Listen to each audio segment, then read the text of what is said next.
Hi everybody, I am Alison Kent with the Home Kitchen, a website for recipes, tips and tricks, artisan crafted goodies for your kitchen, and a hub for kitchen e-design. And we're chatting tonight with my buddy Barb Wild of the Good Wine Gal. I'm just going to try and bring her in, Barb. And we're going to talk tonight about how to find good wine while you're touring vineyards. So hopefully things open up again this summer. They were open briefly last summer for us here in Vancouver. And we were able to go to a few vineyards. It was different. You had to book ahead. There she is. She's coming. And it was a different experience, but it's also hard to navigate because some of these are so many vineyards. And if you don't really know what you're doing, it can be really hard to find a really good one. So Barb's going to help us find good wine while we're touring vineyards this summer. Hopefully we are. She's here. What you doing there, Barb? Let's try inviting her again. I don't know if I can. Okay. So, Barb is my wine guru. She just knows everything about wine. So every time I have a question, I'm texting Barb and I'm saying, Barb, please help me. I'm literally like at a restaurant texting Barb going, Barb, please help me. Hello. Hello, my darling. How are you? I am doing this well today. Oh, wow, that looks good. That looks good. I wonder if I should like pop over to my fridge and get something. You can if you like. We have all the time in the world. I love that it's finally like sunny and nice out, not just today, but like when I'm doing these, because all winter it was dark every time. Oh, your view of the beach. I actually cheated. I did a 2-hour walk. I went from West Beach all the way to East Beach and all the way back again. And then I hung out in the sun and I just feel a little bit like vitamin D is my best friend. You feel like you have a little rosé to you? I do. Rosé is all over me. Okay, so I have a fridge full of rosé, but I know we want to chat and get right into it. So. Well, we can pause for like a second while you get wine if you'd like to, but how about while you're getting your wine, you tell us a little bit about Good Wine Gal, your website. Yeah, well, my whole passion is to inspire and help people find good wine because I believe that life is about the simple pleasures and that perfect pairing of a lovely, bright, fresh white with, seared scallops or whatever. This combination and the perfect marriage of food and wine just elevates everything. So in my view, if I can help people experience that, then I've done my job. And that's my whole mission. And I love your job. Helping me drink the good wine. Listen, how to find good wine. You got to taste a lot of wine to find good wine. It's just, that's the way that goes. And I mean, if you have to. Yeah, if you have to taste. And listen, it's trainable. So, well, and yeah. if you are someone like, look at you, Alison, a fantastic, accomplished, gourmand, listen, and you write your own recipes and you have this palate, you have taste, you articulate it in food. So how do you translate that into wine? And it's going to be easy for you because you've already got a nicely developed palate. Like it's going to be easy. So there you go. I'm learning. I mean, we'll get to it at the end when we talk more about this rosé adventure, but we are talking tonight about how to find the good wine when you're out touring the vineyards, because we're going to think positively, and things are going to be open up again this summer. I'm confident of that. I've decided it will be so. So hopefully we can go around and we can book some tours and we can stop at some vineyards and we can taste some of the wines, which last summer there was a break in the restrictions and I was able to do. How do you pick though? And like we were talking earlier today, what did you say in the Okanagan Valley alone, there's 250 vineyards. I was talking to a lady from Washington State today, and I think you had mentioned that there's at least 300 just in one little pocket of In Washington Woodinville. State. Yeah. That's Yeah, not there's even the whole 900 state. 900 wineries in Washington State. I think in BC, there's probably a total of about 450 maybe. But that includes the island, the Fraser Valley, you know, and vineyards maybe that don't have winery production facility or tasting room or both. So, you know, there is a bit of a breadth, but you know, the reality is when you are planning a trip, about the importance of it also kind of connects the level of planning that goes into it, right? So if you were going to Europe for a week, I mean, man, there's a lot of details you'd want to button down, especially if you're going to visit vineyards. So I kind of say take that same approach when touring in this province, because usually you're on a mission for something. So what is the overarching idea? And of course, what I would suggest is, you know, if you're just going for fun, then maybe your planning is less specific. And it's really about those places that entertain for fun. You know, maybe a stagette, or, you know, that like it's lots of fun. And the wine is kind of as much part of the fun as the gathering and the group is. Um, And you're but- drinking it, not spitting it on those ones. Oh, yeah. Oh, messy. And Not then that I go on those ones. well, we all did at some point. Yep. I mean, the learning curve. And then there's another group of folks, you know, like I would say the folks that are wanting to learn, they're wanting to find good wine. They are maybe they're going to be in Kelowna for a week. And there's a great area there that they could travel around, or maybe they're going to be in Penticton for a week. And they're like, I don't just want to be at the beach the whole time, and I do want to take advantage of the winery. So, and then there's probably our third group. And that third group is probably, you know, they're already members of wine clubs. Maybe they're going to get special treatment when they go to their regular places, but also they are collecting for their cellar. And I know folks who just love BC wine so much, their cellar is full, and they keep adding. Nice. Well, I aspire to that level, although I don't have anywhere to put it. I think I'm kind of in the middle myself, where I really want to learn.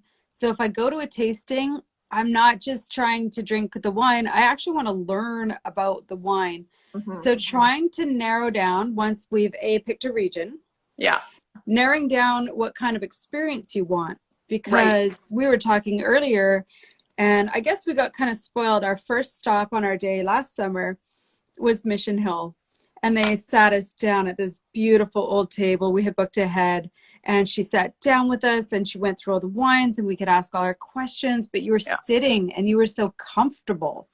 Versus the next few that we went to, you're standing, you're getting jabbed, even though you're not supposed to be near each other, you're getting rustled, you're trying to stand there, you're trying to take in all this noise, and you're trying to figure out what they're saying about the wine at the same time. And I get lost in that. Like, I just can't even focus. And then we ended with a really small, I think they're smaller vineyard. And again, we got to sit down, and they said, would you like can order food if you want, you don't have to, but if you would like to have some food with this, you certainly are able to. And it was just, again, such a pleasant experience. So if I'm booking again personally, I'm going to look for the ones where I can really enjoy the experience and actually sit and learn something, and not just be like cattle herded down the standing, wine sip go. Well, a lot has changed with COVID. You know, it used to be you just arrived and went in. Well, now you have to have an appointment. You have to have, there's limitations on the number of people in the room. Black Hills, for example, there are wineries that do sit down. So Mission Hill, Black Hills, pretty sure Painted Rock, Liquidity, perhaps all of them. Like, you know, Spearhead's doing that theme where you're outside. Most of them have patios. I think they're converting, but the limitation is they can only take so many people, which on one hand is a gift, because you have the undivided attention of your ambassador or your host. I mean, Phantom Creek, I've heard like this is an extraordinary experience. Like, when you are looking at the winery experience you would like to enjoy, consider price point of the wine, because you don't want to go and have this amazing experience and then not be able to buy the wine. It's just, that's the reality of it. So for example, Checkmate, which is all standing, the bottles are like $80 to $130 a bottle. So you're going to be like, you know, if you didn't really love it, then you might not take anything, and that's okay. But some of the tastings will require payment. Some of them will require payment, and if you buy something, it will be discounted or covered, right? So this is at the exploration, and all of their websites really, really, truly in the Okanagan, I would say the majority of them are prepared now. But there are, of course, some new things coming up, and that is this new wine village in Oliver. And never forget about Similkameen Valley. Like, this is a fantastic side trip. Like, I would just say you have to take a day, you have to go to Similkameen Valley, and you have to spend time with these vineyards in the valley, and it's rugged and rocky, but they're ready for you, and they have a nice environment, and you can be outside, and the wines are fantastic. So, and the price point's right. So, you know, that's just all the stars aligning when you get all of those things in one life. So the question would be, I think the question I would say to anyone planning a trip is, where would you like to stay? So I would totally recommend, if you're going to Kelowna, stay at the El Dorado. Go for it. This is like your trip. $250 a night. It's a fantastic, old, beautiful hotel. It's right on the water. It's right on the water. You're going to be seated overlooking the lake. You're going to get to watch the sunsets. The beds are fantastic. The rooms are, I mean, it's all lovely. It's all really lovely. That's actually where we go. We go to Manteo every year. Yes. Which is going to, Yes. And that's where we were last year when we went wine tasting. We stayed at Manteo again. It's a great place to stop. They have a beautiful restaurant. We could rent the boat for the day, go to the vineyards the next day. You get a bit of everything. It's a great vacation land. Yeah. And I think for Kelowna, that's fantastic. When you get into Penticton, it can get a little bit more tricky because there's like one big hotel right on the beach.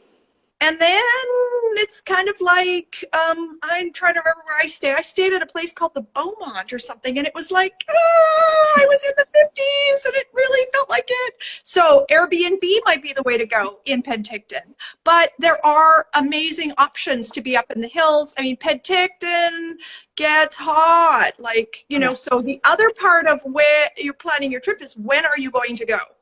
And, you know, you don't want to be wine tasting when it's 38 Celsius outside, and you're in the car for the first half hour trying to get the car to cool down or whatever, and then you get to the winery, get out, and then you go. Anyway, so, you know, think about that. And then the other thing to think about is, how are you going to schedule the tasting? So I always say pick 3 places to taste.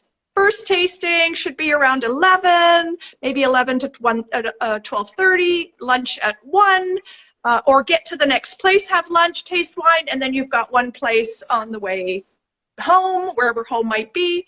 But, you know, and if you're going to do it, book ahead. Call, book ahead, sign up. I'm coming. We're expecting this. We're these people. And the other secret is, if you know someone in the industry like me, call me.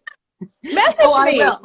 Yeah, because I will on your behalf reach out 100% and say, my best friend who loves food and wine. You said something interesting when we were talking earlier, and it was that if the vineyard has a restaurant, instead of doing the tasting and trying to find food in the shuffle of going to all these vineyards to get the flight, and then you're kind of doing your own little tasting, but plus the server's right there, and the sommelier is probably like you said, the ambassador's probably somewhere not far away either.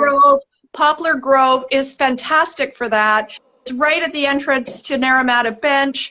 Look, and then you go down to the end and you stay at the Naramata Inn. Like, I really don't know what the room rates are, but like, that's a fantastic experience, whether lunch or dinner. And if you get to stay there, bonus. Yeah. Bonus. It's beautiful. The food, I mean, that whole crew, Ned, his wife, Molly Walker's the wine director. I mean, wonderful tastes, wonderful palates, freshest food. They're sourcing locally too. It's like this historic building. So, and it's very peaceful. And you know, the key to happiness is not pleasure, it's peace. So you can combine all of this on this I'm looking adventure. forward to the one-day global wine tours with the Good Wine Gal, where we go Oh, to all the places. well, speaking of All the that, we're places. working on a trip to Portugal, June 2022. Ama Waterways, maybe, yeah, cruising from Oporto to the end of the river and then on our way to Madrid. We'll see. Work in progress. I mean, travel and food and wine. I mean, you just have it all. Hopefully by next year, that's a very doable thing. I think that you're right in like you have to treat it like it's a trip. You got to research it. Like when I'm researching for a family holiday, which I have to do quite rigorously because there's 6 of us and we're all totally different ages. So it takes a lot of work to put a family holiday together. It does. So same thing with getting to the vineyards. Like I would check to see if the museums are open that day. You got to check to see if the vineyards you want to go to are open and if you can get a reservation, and the reservations are limited to so many people. So if you have more people, you have to maybe get 2 back to back or something like that. And you just, even if it's just for the day, you want to make the most of that day. Like you just want to go out, you want to enjoy it. You want to just have the best day. And one of the things that we kind of did when we went was, because we were talking earlier and saying that after your 3rd vineyard, you're just like, you're done anyway. So it doesn't even matter what you're tasting after that. So I think we did a good job by going to Mission Hill first. That was our very first stop. And it was the higher end wine. It's, you know, Central family run vineyard. And it was good. I think that we got that one in first.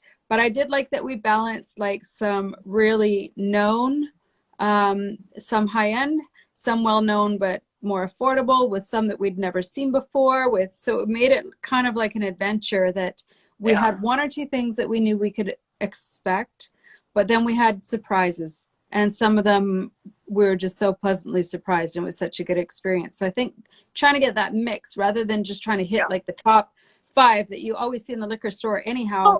Try the little one that you've never heard of, and maybe it's amazing. You don't know. Yeah. I think it depends on how long you're going. So if you know you're going for 3 days, you've probably got a chance to visit 6 wineries. If you're going for a week, well, maybe you've got a chance to visit a dozen wineries, but spread it out and spread the wealth. And I think it's really important to think about the style of wine you like. Like if you just like red wine, and I have relatives, that's all they drink, red wine. I don't care what I want, red. Okay.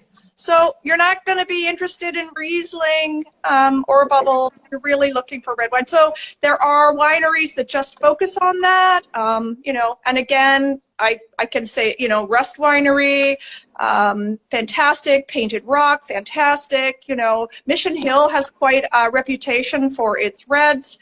And yet others like Tantalus is more Riesling, and Bubbles, even though they have Pinot Noir, but these are lighter style reds, you know, and maybe even collectible reds. Like lots of these styles also aren't just drink now wines. They're wines you take home, you tuck away, and you open them up in, you know, 3 to 5 years. So this is also part and parcel of understanding, yeah, what am I going to do? And if I just want to go have fun, then what's the right approach? And certainly fun shouldn't be expensive, and it doesn't always have to be super informative, but it can provide you, you know, I like going to the places where I get to go walk in the vines, look at the rootstock, look at the trellising, look at how we're doing. Like right now it's bud break in the Okanagan, so all the vines are coming alive and the little buds are leafing out, and you know, it's a wonderful time to be there. You're not going to see grapes, but then if you go there in September, you're going to, just before harvest, you're going to see just these, it's just full on, you know, Syrah or Merlot, red bunches all the way along. And, you know, if you're like me, well, I'm not going to tell you exactly what I do, but, you know, traipsing through, checking it out, a little bit of a sampling here and there, just like I mean, if one falls into your hand, it falls into your hand. What are you going to do? But the other thing is to make the connection, then, you know, like pick up the earth and smell it.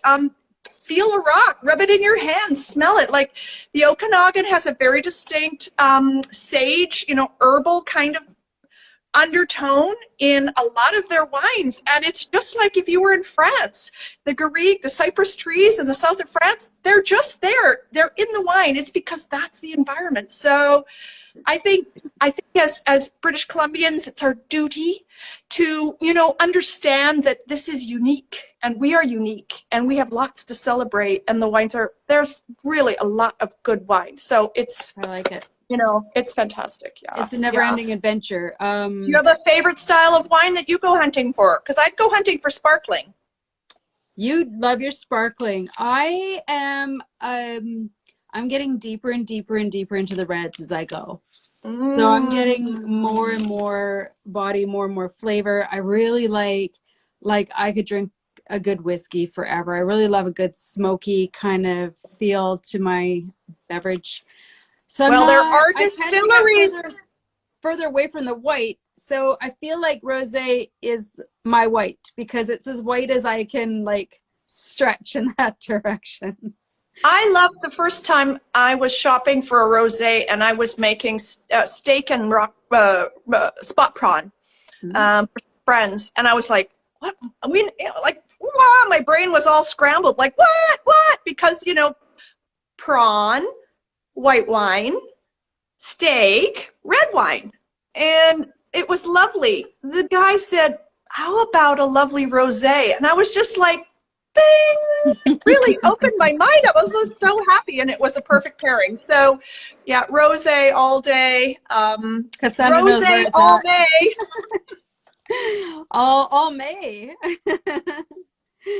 So, yeah, I think there's some really good tips for everybody for going to the wineries, for looking around, doing a little bit of research. One thing that I do when we travel is I try and find, so if we're going to say Italy, we're obviously going to hit a big city. So you have the Rome in there. You're going to have the big kind of town where there's a lot of things happening, everything's going on.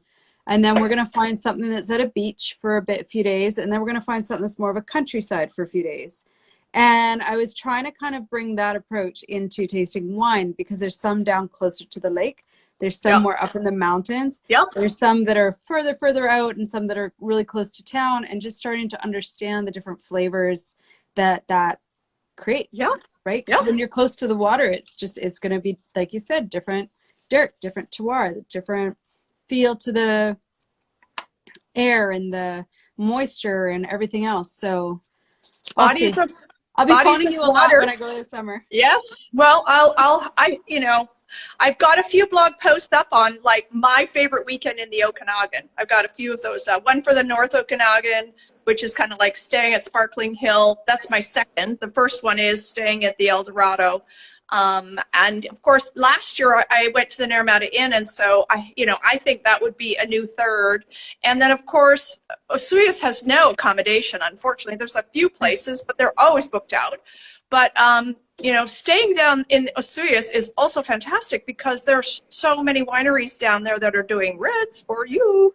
So it's a bit of a drive otherwise, right? It's an hour and a half round trip, hour and a half each way if you're gonna be driving down to Osoyoos from Kelowna.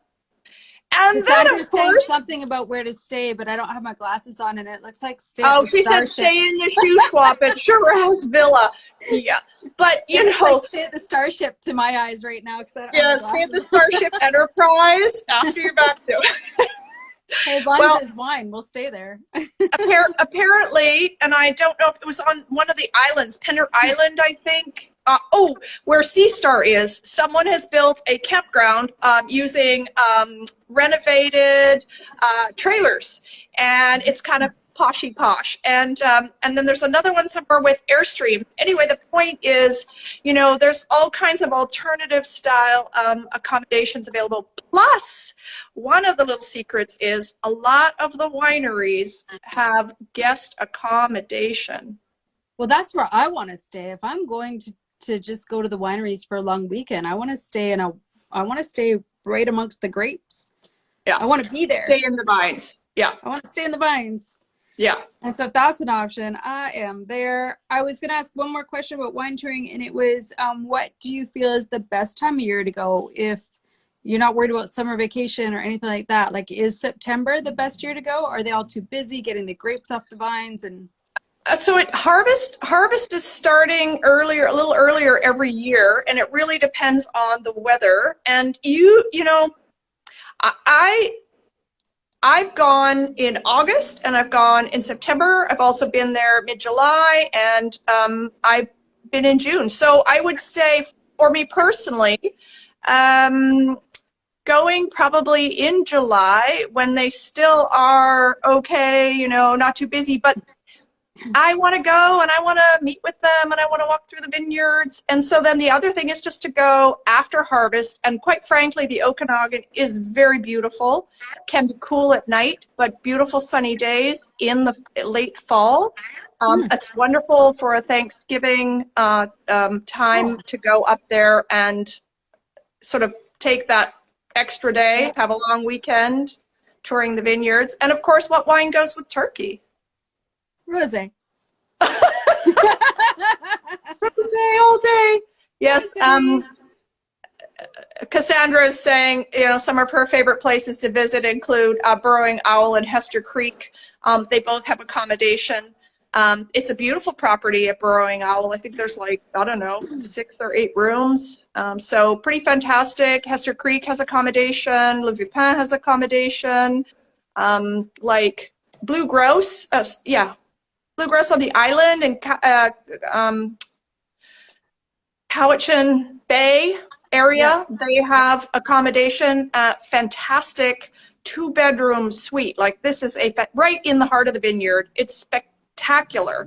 These are pricey, but you know, if you're gonna go and it's your breakout, like, do it. Do it. I mean, you only live once. Well, I'm extra excited now for touring vineyards this summer, and I feel like I'm going to be a lot more successful in finding A, things that I actually really like, B, having a really good experience, and C, being able to bring lots and lots home because I'll be making better decisions of where I'm visiting, and then I'll be able to buy things I really enjoyed and bring it all back. Some good options. Is it better to buy wine at the vineyard? Like, it's not cheaper. Is it cheaper? The best deal going is when you're there, join the club, get the deal, sign up, as long as it's not onerous. Yeah. Especially if you love the wine. So, you know, and you always have a couple options. I mean, they can deliver it to you. You don't have to schlep it home.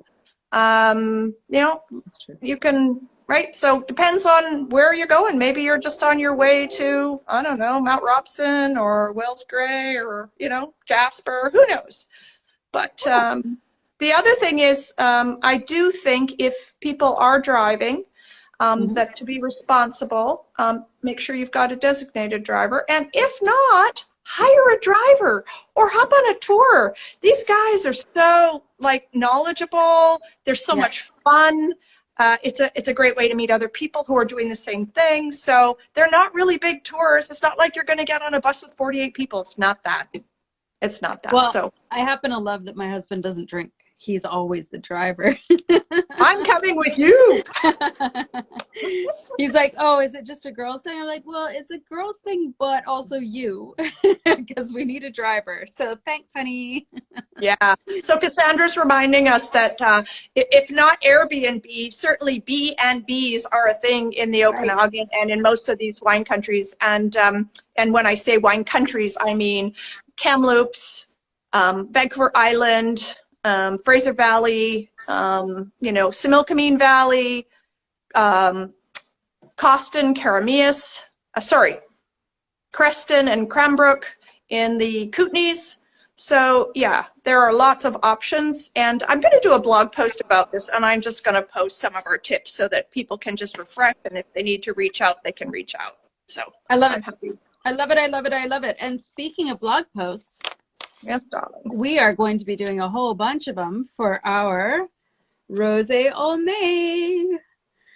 So Barb and I are going to be putting together 5 weeks of wine posts, 1 a week, and we're going to go through a bunch of the wines, and I'm going to review the wines in my little real human terms. And then you can review them in the I'm a professional sommelier terms. Boy, it's so fancy, so fancy. The other thing I've been doing is I've been talking to people from anywhere in the world that I know, because I'm just curious, like, what is your favorite rosé and why? And so I'm hoping to publish a lot of those feedbacks in our posts as well as a short education on what is rosé and how does it work and why should I love it. So we're gonna spend the entire month of May drinking our rosé. I would awesome. cheers to that, but my glass is almost done. Girl, I'm not surprised. No. Well, I'm looking forward to the rosé exploration because, you know, when you get to be a bubble person like me and you just kind of see bubbles and pink bubbles, but you see a lot of bubbles and then you see bubbles and then you see more bubbles, but you just don't see rosé until suddenly it's like, oh. And so for me, this is a great opportunity to, you know, taste some bubbles. Oh, sorry, did I say that? Bubbles? You're always on the bubbles. I know you are. So we're going to have to do some bubbly rosé as well, obviously. Yeah. Our friend here from Boca in Florida is going to have to give us her favorite rosé later. I can't read it right now, Wendy, so text me from Florida and see what they like over there. Maybe it's a totally Well, different they'll have Côte de Roses from Gerard Bertrand for sure across the nation. This is a cool thing. Cassandra's loving Bella Bubbles, yes, and they. So the thing about Bella is they only do Chardonnay and Gamay. So the pink bubbles are usually the Gamay grape, light pressing. So beautiful style. I think there's like 4 different vineyards doing of Gamay and 4 different vineyards of a Chardonnay. So lovely. Yeah, other rosés. Look, BC is, there's a full wall of rosé at Save On Foods. I was just so delighted because they're giving you 10% off on 4 bottles. And if you take a case, they're giving you an extra $1 a bottle off. So by the time you walk out of there, you're like light in your wallet and full in your arms. And I picked up the Foxley, I picked up the Saintly, I picked up the Gorman Bailey, I picked up the R&D from Culmina. What else did I pick up? Anyway, but you know, like beautiful colors all displayed, and I'm very partial to this more traditional Provence style. like lighter in color, yeah. Because you saw my first buy and there were some quite dark ones. Yeah, dark, and I'm not a big fan of sweet. I mean, if it's really acidic and it needs some balance, that's great, but in general, I like them to be dry, crisp, lightweight. So I don't want, you know, 15% alcohol. I want like 12 max, just as you would find in France. You know, high alcohol is not my friend, and sugar's not my friend, and high alcohol's not my friend. So there you go. Now we need our glasses because now numbers. Yes, and that's okay. Numbers. Okay, 12.5. And yeah, and my new friend from Boca is going to come visit us and drink all our rosés. Although this one's from France, so. Yes, so that's. Hi, Emily. Hi, Emily. I'm trying to, because once we stop the live, I lose all the comments. So I'm trying to like read them and write some things down that people are saying while it's going, but it was hard to do without my glasses. Any questions? Any questions? Any questions? Yes. So do you have a favorite winery visit that you recall? Jolene's saying Avril Creek. They have a jus. Yeah, it's a game. Joue is game in French. So playful rosé. And she's saying it's amazing. I haven't tried it, so I guess we could reach out to Avril Creek. They have amazing. Their Pinot Noirs are fantastic, and they age very well. So you buy a bottle, tuck it away for 10 years, and then let it speak to you. If Robert's still here, maybe that's his wife, he's wondering what the best rosé is for sangria. Well, you know, the thing about sangria is you can do any style of wine, because the idea behind sangria is really adding fruit. And one of the most amazing sangrias I had in Brisbane was white grapefruit lychee sangria. And so, You know, I would think you would want something that's aromatically pretty. And for that, you probably would look for a rosé that might be, you know, Gamay or Cab Franc, or something that's going to have maybe some berry notes, or something white with a little bit of Viognier or a little bit of Gewürztraminer in it, or a little bit of Riesling in it. Grapes that have these nice pronounced aromatics make for nice styles of sort of patio sangria, especially if you're going to put ice in it. Like, you know, yeah, we're gonna have something to. that's not $40 a bottle, please. We're gonna have to go back over the sangria one and come up with a really good sangria recipe on our post. I'm sure we have time for that in our 5 weeks of May. Sangria recipes with rosé. Thanks for the inspiration. I like it. And Emily was giving me some earlier because Emily, our friend, is launching a cookbook tomorrow. The Islands rosés are also delicious. Oh yes, that was the one that she told me. Who's this Emendare? Who does that belong to? I don't. Is that still Averill Creek, or are we at a different winery? I think you're at a different winery.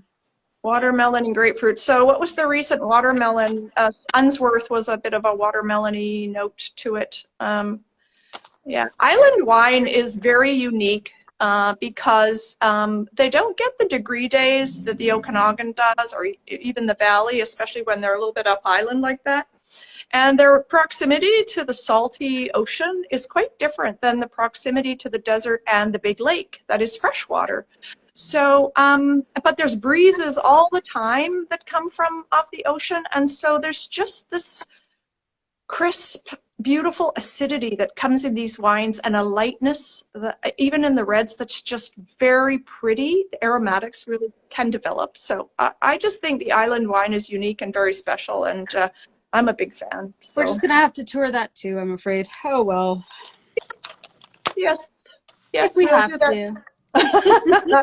Now, were there any more questions about touring for wineries? Have we covered off all those points? Because I'm going to show you the most expensive rosé in the world, if you'd like to see it.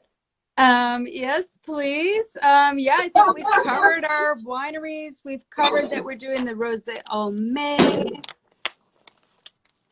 Here it comes.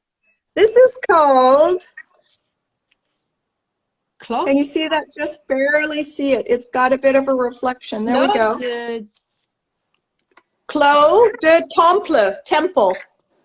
Wow. It just looks expensive. Like they didn't even have to bother. Look at the shape bother. of the bottle. The wine is so good they didn't even have to bother with a label.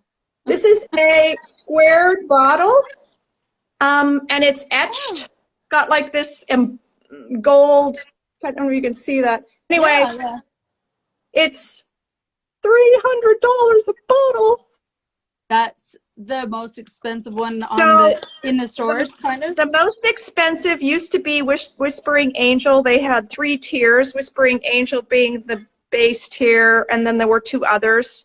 And that was Sacha Lachine, and he was a Bordeaux brat who went south and started making wine in the south of France very successfully. And then this is Gerard Bertrand. So this is biodynamic. This is Grenache, Syrah, Mourvedre, a little Viognier, and Cinsault. And I did taste this at the Vancouver International Wine Festival when Gerard Bertrand was here. And I mean, it's elegant. It's like, it's just mind-blowing. I don't know that I would spend $300 of my own dollars. Did something blow up? Was that the wine bottle exploded? Because all the dogs and everybody's locked away, so I had no idea what just fell, but the kitchen is still under construction, so things are all over the place right now. You've got pepper spray handy? No. It's fine. Yeah, they heard about the expensive wine and they thought they're at your house and not my house. They're going to be disappointed when they rob mine. Oh, well. So sorry. Oh, well. Well, I'm excited to keep exploring this world of wine. By the way, Emily said Emendare is in North Cowichan. Okay, I have not been there. That must be the name of the winery, so. More to explore. More to explore, and more fun to have, and more friends to make, because look, I feel like if you love wine, I love you already, right? Like, yeah. Isn't that what I said said to you the minute I met you? Pretty much. I think Fast friend. we'd met for like 5 minutes. I'm like, oh, you love wine and I love food. So obviously now we're best friends, and that was it. And you're stuck with me ever since. Yeah, COVID can't keep us apart. No, we'll find a way here live. Even friends from Florida are going to come visit us here. We're going to drink wine. Yay! Thank you so much for hanging out with me again. Thank you for the information on touring vineyards. We're going to write this up. We're going to post about it because this is such good information, and I feel like it deserves a follow-up. So definitely we'll do that. Yeah. We're going to start our 5 weeks of Rosé All May on May 1st because it just happens to be 5 Saturdays in May. So that works out perfectly. Yes, it does. And people can find you at goodwinegal.ca. Or, yeah, find me there, message me on Facebook, Instagram, LinkedIn, blah. If you have a question about wine, she's your gal. Even if you're standing in the store, yes, good wine and how to find it. I do have a free ebook. If you sign up for my newsletter, and maybe Rosé All Day will end with a contest. Who knows? I think it will. And $300 bottle contest win, but still, a win nonetheless. But we do have, if I can just plug, we do have a free event. BC Wine Wednesday, May the 12th, with Le Vieux Pain and La Stella. So awesome. There is a bottle offer to go with that. So that is circulating on my website, on Facebook. And then we have the following week, Robert Stelmachuk doing the Psalm series, which is food and wine pairings, a little outside the box. And it's all about BC's Bounty seafood. So it's called Sea Psalm. So the last one was Dim Psalm. Yes! I'm catching on. and then we're going to do barbecue psalm, which I think is going to be like probably filled with rosé options too, but red wine for sure for you. See, when I think barbecue, I think rosé. I don't know why. It just seems to be summer. It's a summer thing, and I just don't go. Whereas steak, I always think red, but for some reason, when the meat's on the barbecue, I go to rosé. I don't really know why that is. Freshness. Acidity is so important in wine. And the other thing is, I don't know if you know this or not, but in France, the perfect size of a bottle of wine, the reason we have a 750 ml bottle, this is what they tease us, is that that's the perfect size for 2 for lunch. Don't you want to go live in France? Yes, I do. And yes, I definitely want to live in France. And drink rosé. Oh my goodness. That's my dream. Thank you so much once again. My total pleasure. We will be meeting again on Instagram Live, I think on Wednesday, to start going over some of our rosé. And I think we're going to try and live every Wednesday to talk about our rosés. So I like that we had so many people kind of coming into that. I think that's perfect. We can take like people's comments. Jillian's coming to live in France too. Thank you. We're gonna have to get we'll have any trouble finding people to go to France. And I hope we're on a farm where we can collect eggs in the morning, and we can go out and chase the pigs around and play with the sheep and harvest if you go to my Instagram stories right now, there is a picture of the place I booked in France for the fall, and there are no pigs or sheep or anything. So I hope you wouldn't be disappointed, but I won't be, because it will be less work. Oh, it's pretty. Go look at the Instagram story. Okay. It was booked for June, but I've just postponed it to September. So hopefully, fingers crossed, vaccines, let's do it. I'm on. Vaccine, everyone. Yeah. Let's go travel, man. Yeah. Cheers to my last sip of wine. Au revoir. Cheers. Thanks again.